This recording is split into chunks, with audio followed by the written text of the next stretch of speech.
एक समय गोरखनाथ सिद्ध महात्मा काशी में स्वामी रामानंद जी, जो साहिब कबीर के गुरु जी थे, से शास्त्रार्थ करने के लिए ज्ञान गोष्ठी के लिए आए।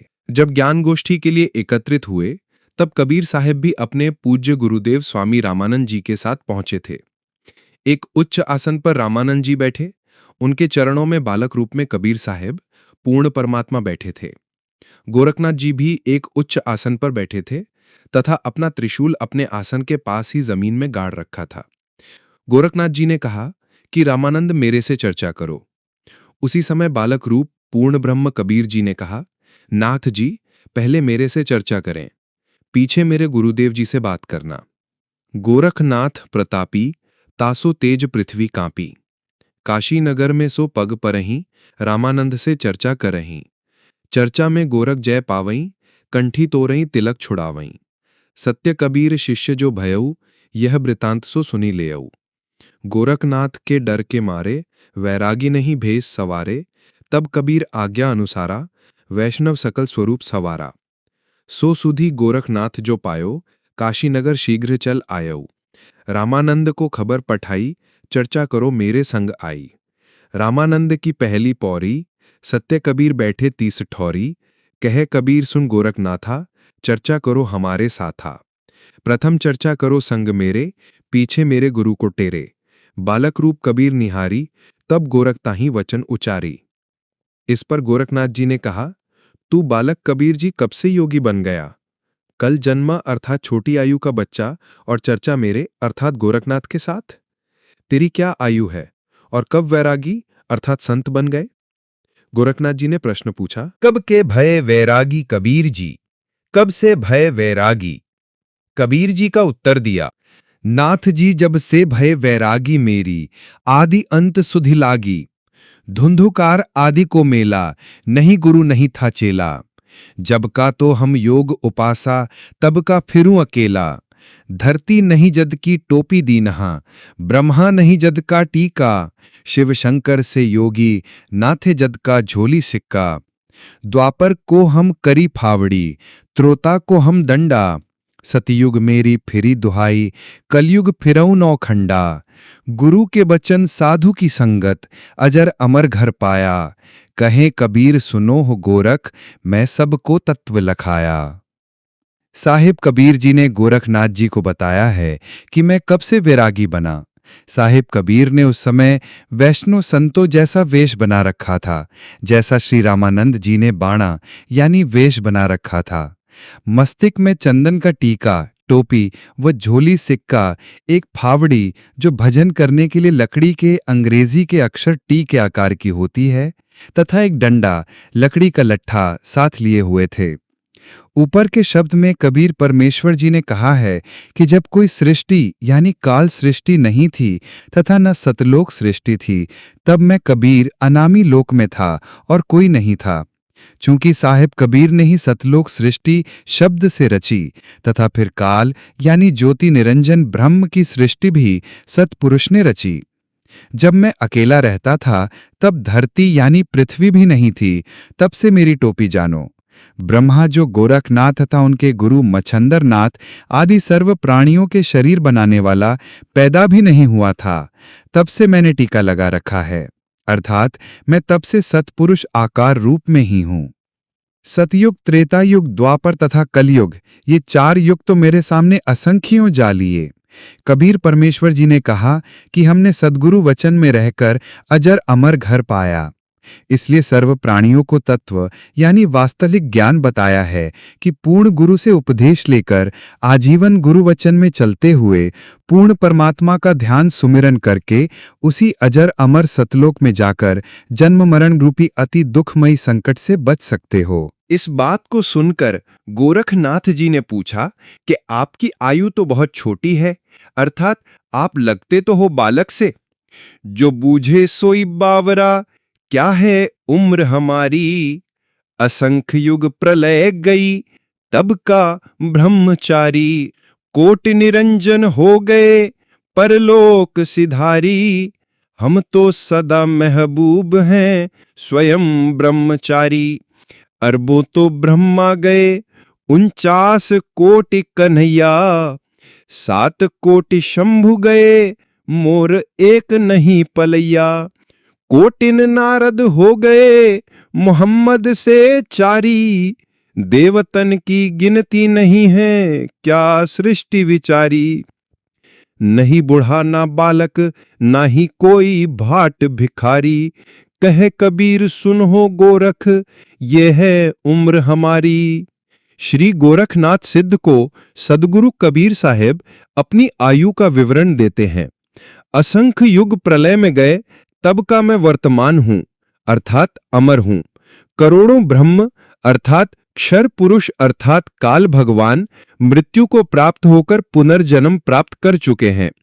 ऐसी आयु वाले 70,000 शिव भी मर जाते हैं, तब एक ज्योति निरंजन अर्थात ब्रह्म मरता है, जिसे गीता जी के अध्याय 15 के श्लोक 16 में क्षर पुरुष अर्थात नाशवान भगवान कहा है। इसे ब्रह्म भी कहते हैं। तथा इसी श्लोक में जिसे अक्षर पुरुष अर्थात अविनाशी कहा है, वह पर ब्रह्म है, जिसे अक्षर पुरुष भी कहते हैं। अक्षर पुरुष अर्थात पर ब्रह्म भी नष्ट होता है। यह काल भी करोड़ों समाप्त हो जाएंगे। तब सर्व अंडों अर्थात ब्रह्मांडों का नाश होगा। केवल सतलोक व उससे ऊपर के लोक शेष रहेंगे। अचिंत्य सत्य पुरुष के आदेश से सृष्टि रचेगा। यही क्षर पुरुष तथा अक्षर पुरुष की सृष्टि पुनः प्रारंभ होगी, जो गीता जी के अध्याय 15 के श्लोक 17 में कहा है कि वह उत्तम पुरुष पूर्ण परमात्मा तो कोई और ही है, जिसे अविनाशी परमात्मा नाम से जाना जाता है। वह पूर्ण ब्रह्म परमेश्वर सत्पुरुष स्वयं कबीर साहिब हैं। केवल सत्पुरुष अजर अमर परमात्मा है तथा उसी का सतलोक सद्धाम अमर है, जिसे अमर लोक भी कहते हैं। वहां की भक्ति करके भक्तात्मा पूर्ण मुक्त होती है, जिसका कभी मरण नहीं होता। कबीर साहिब ने कहा कि ये उपलब्धि सतनाम के जाप से प्राप्त होती है, जो उसके मर्म भेदी गुरु से मिले तथा उसके बाद सारनाम मिले, तथा साधक आजीवन मर्यादा में रहकर तीनों मंत्रों ओम तथा तत् जो सांकेतिक है तथा सत भी सांकेतिक है का जाप करे, तब सतलोक में वास तथा सत्पुरुष प्राप्ति होती है। करोड़ों नारद तथा मोहम्मद जैसी पाक यानी पवित्र आत्मा भी आकर यानी जन्म कर जा यानी मर चुके हैं। देवताओं की तो गिनती नहीं। मानव शरीरधारी प्राणियों तथा जीवों का तो हिसाब क्या लगाया जा सकता है। मैं कबीर साहब न बूढ़ा न बानक, मैं तो जवान रूप में रहता हूँ, जो ईश्वरीय शक्ति का प्रतीक है। ये तो मैं लीलामयी शरीर में आपके समक्ष हूँ। कहें कबीर सुनो जी गोरख, मेरी आयु ये है जो आपको ऊपर बताई है। ये सुनकर श्री गोरखनाथ जी जमीन में गड़े लगभग 7 फुट ऊंचे त्रिशूल के ऊपर के भाग पर अपनी सिद्धि शक्ति से उड़कर बैठ गए और कहा कि यदि आप इतने महान हो तो मेरे बराबर में यानी जमीन से लगभग 7 फुट ऊंचा उठकर बातें करो। ये सुनकर कबीर साहब बोले, नाथ जी ज्ञान गोष्ठी के लिए आए हैं, ना कि नाटकबाजी करने के लिए। आप नीचे आएं तथा सर्वभक्त समाज के सामने यथार्थ भक्ति संदेश दें। श्री गोरखनाथ जी ने कहा कि आपके पास कोई शक्ति नहीं है। आप तथा आपके गुरुजी दुनिया को गुमराह कर रहे हो। आज तुम्हारी पोल खुलेगी। ऐसे हो तो आओ बराबर। तब कबीर साहिब के बार बार प्रार्थना करने पर भी नाथ जी बाज नहीं आए, तो साहिब कबीर ने अपनी पराशक्ति यानी पूर्ण सिद्धि का प्रदर्शन किया। साहिब कबीर की जेब में एक कच्चे धागे की रील यानी कुकड़ी थी, जिसमें लगभग 150 यानी 150 फुट लंबा धागा लिपटा यानी सिमटा हुआ था, को निकाला और धागे का एक सिरा यानी आखिरी छोर पकड़ा और आकाश में फेंक दिया। वह सारा धागा उस बंडल यानी कुकड़ी से उधड़कर सीधा खड़ा हो गया। साहिब कबीर जमीन से आकाश में उड़े तथा लगभग 150 यानी 150 फुट सीधे खड़े धागे के ऊपर वाले सिरे पर बैठकर कहा कि आओ नाथ जी बराबर में बैठकर चर्चा करें। गोरखनाथ जी ने ऊपर उड़ने की कोशिश की, लेकिन उल्टा जमीन पर टिक गए। पूर्ण ब्रह्म परमेश्वर के सामने सिद्धियां निष्क्रिय हो जाती हैं। जब गोरखनाथ जी की कोई कोशिश सफल नहीं हुई, तब जान गए कि ये कोई मामूली भक्त या संत नहीं है, जरूर कोई अवतार यानी ब्रह्मा विष्णु महेश में से है। तब साहिब कबीर से कहा कि हे परम पुरुष, कृपया नीचे आईं तथा अपने दास पर दया करके अपना परिचय दें। आप कौन शक्ति हो, किस लोक से आना हुआ है। तब साहिब कबीर नीचे आए और कहा, कबीर सागर अगम निगम बोध, पृष्ठ 41। अवधू अविगत से चल आया, कोई मेरा भेद मर्म नहीं पाया। ना मेरा जन्म न गर्भ बसेरा, बालक हुए दिखलाया। काशी नगर जल कमल पर डेरा, तहां जुलाहे ने पाया। माता पिता मेरे कछु नहीं, ना मेरे घर दासी, जुल्हा को सुत आन कहाया, जगत करे मेरी हांसी। पांच तत्व का धड़ नहीं मेरा, जानो ज्ञान अपारा, सत्य स्वरूपी नाम साहिब का, सो है नाम हमारा। अधर दीप गगन गुफा में, तहां निज वस्तु सारा, ज्योति स्वरूपी अलख निरंजन भी, धरता ध्यान हमारा। हाड़ चाम लोहू नहीं मोरे, जाने सत्य नाम उपासी, तारण तरण अभय पद दाता, मैं हूं कबीर अविनाशी। साहिब कबीर ने कहा कि हे अवधूत गोरखनाथ जी, मैं तो अविगत स्थान यानी जिसकी गति भेद कोई नहीं जानता उस सतलोक से आया हूं। मैं तो स्वयं शक्ति से बालक रूप बनाकर काशी यानी बनारस में एक लहरतरा तालाब में कमल के फूल पर प्रकट हुआ हूं। वहां पर नीरो नीमा नामक जुल्हा दंपति को मिला जो मुझे अपने घर ले आया। मेरे कोई माता पिता नहीं हैं, न ही कोई घर दासी यानी पत्नी, और जो उस परमात्मा का वास्तविक नाम है वही कबीर नाम मेरा है। आपका ज्योति स्वरूप जिसे आप अलख निरंजन कहते हो, वह ब्रह्म भी मेरा ही जाप करता है। मैं सतनाम का जाप करने वाले साधक को प्राप्त होता हूं, अर्थात वही मेरे विषय में सही जानता है। हाड़ चाम लोहू से रक्त से बना मेरा शरीर नहीं है। कबीर साहिब सतनाम की महिमा बताते हुए कहते हैं कि मेरे मूल स्थान यानी सतलोक में सतनाम के आधार से जाया जाता है। अन्य साधकों को संकेत करते हुए प्रभु कबीर यानी कबीर देव जी कह रहे हैं कि मैं उसी का जाप करता रहता हूं। इसी मंत्र से सतलोक जाने योग्य होकर फिर सार नाम प्राप्ति करके जन्म मरण से पूर्ण छुटकारा मिलता है। ये तारण तरण पद यानी पूजा विधि मैंने यानी कबीर साहब अविनाशी भगवान ने आपको बताई है, इसे कोई नहीं जानता। गोरखनाथ जी को बताया कि हे पुण्य आत्मा, आप कालक्षर पुरुष यानी ज्योति निरंजन के जाल में ही हो। न जाने कितनी बार आपके जन्म हो चुके हैं, कभी 84 लाख योनियों में कष्ट पाया। आपकी चारों युगों की भक्ति को काल अब यानी कलयुग में नष्ट कर देता यदि आप मेरी शरण में नहीं आते। ये काल 21 ब्रह्मांडों का मालिक है।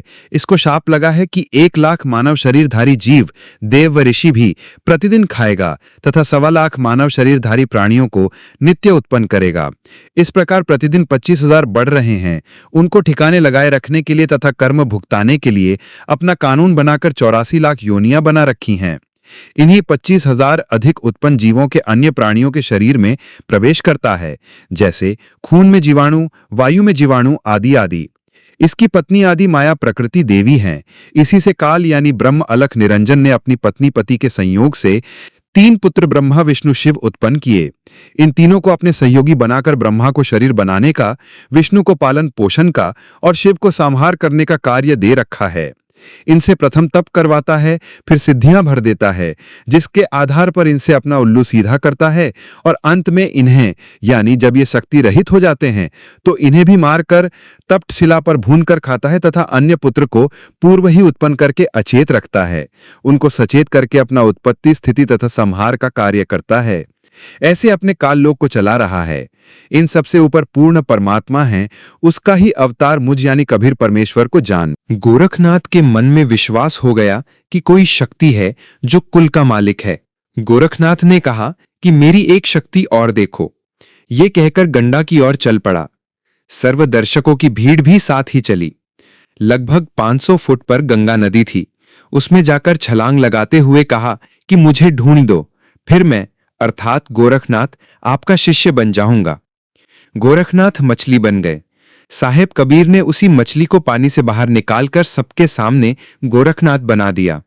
तब गोरखनाथ जी ने परमेश्वर कबीर जी को पूर्ण परमात्मा स्वीकार किया और शिष्य बने।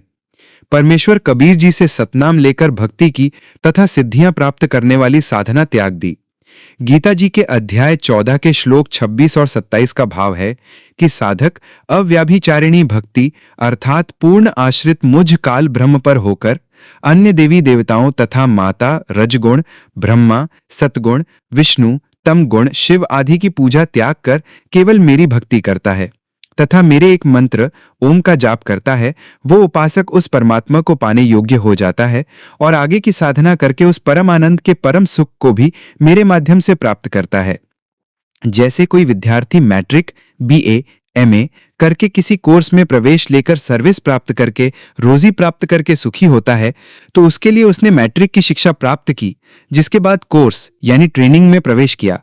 उसको मैट्रिक की शिक्षा प्रतिष्ठा अर्थात सहयोगी हुआ, सर्विस प्रदान करता नहीं हुआ। ठीक इसी प्रकार काल भगवान ब्रह्म कह रहा है कि उस अविनाशी परमात्मा के अमरत्व का और नित्य रहने वाले स्वभाव का तथा धर्म का और अखंड स्थायी रहने के आनंद का सहयोगी मैं ब्रह्म हूं। इसी का प्रमाण गीता जी के अध्याय 18 के श्लोक 66 में कहा है कि सर्व मेरे सत्र की साधनाओं को, ओम एक अक्षर के जाप तथा 5 यज्ञों की कमाई को मुझ में त्याग कर एक पूर्ण ब्रह्म की शरण में जा, तब तेरे सर्व पाप क्षमा करवा दूंगा। जिन भक्त आत्माओं ने काल यानी ब्रह्म के ओम मंत्र का जाप अनन्य मन से किया, उनको कबीर भगवान ने आगे की उस पूर्ण परमात्मा की भक्ति प्रदान करके काल लोक से पार किया। जैसे नामदेव नामक परम भक्त केवल एक नाम ओम का जाप करते थे, उससे उनको बहुत सिद्धियां प्राप्त हो गई थी, फिर भी मुक्ति नहीं थी। फिर कबीर साहिब श्री नामदेव जी को मिले तथा सतलोक व सतपुरुष का ज्ञान कराया। सोहम मंत्र दिया जो पर ब्रह्म का जाप है, फिर सार शब्द दिया जो पूर्ण ब्रह्म का जाप है। तब नामदेव जी मुक्त हुए। ऐसे ही गोरखनाथ जी ने भी एक मंत्र अलख निरंजन का जाप तथा चांचरी मुद्रा की साधना की। तब साहिब कबीर ने उन्हें ओम तथा सोहम मंत्र दिया तथा काल जाल से बाहर किया।